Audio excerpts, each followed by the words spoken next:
నమస్తే మిత్రులారా, నేను మీ శ్రీనివాస్ చౌహాన్ అడ్వకేట్. మిత్రులారా, ఈరోజు నవంబర్ 18, 2025 నాటి వార్తాపత్రికలోని చట్టపరమైనటువంటి అంశాలు ఏంటి అనే దాని గురించి తెలుసుకునే ప్రయత్నం చేద్దాం. షేక్ హసీనాకు మరణశిక్ష.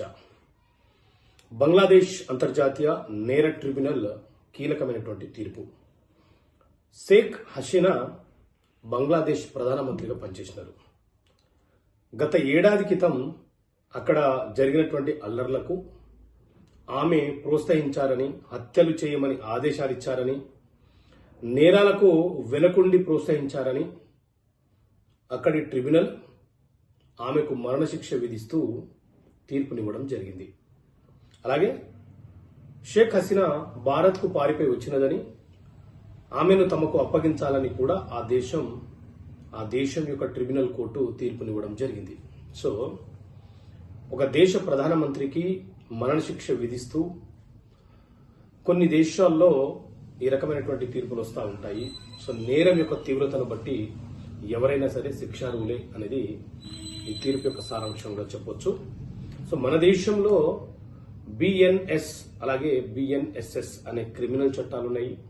ఈ క్రిమినల్ చట్టాల ప్రకారంగా ఏదైనా ఒక నేరము, ఆ నేరంలో మనము ప్రత్యక్షంగా పాల్గొనకపోయినా, ఆ నేరాన్ని మనం ప్రోత్సహించినా మనము కూడా శిక్షార్హులమే.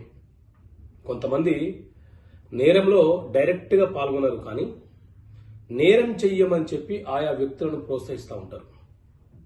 అది కూడా ఒక నేరమే.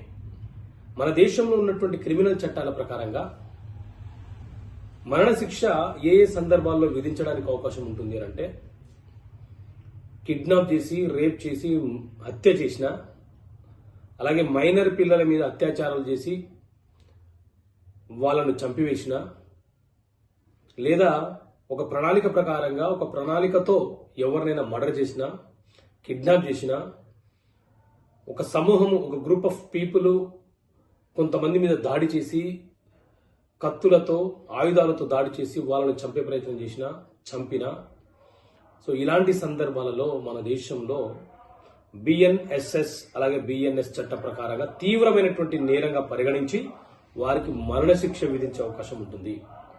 కాబట్టి మనము నేరంలో ప్రత్యక్షంగా లేం కదా, మనం తప్పించుకోవచ్చు అని ఏనాడు అనుకోకండి.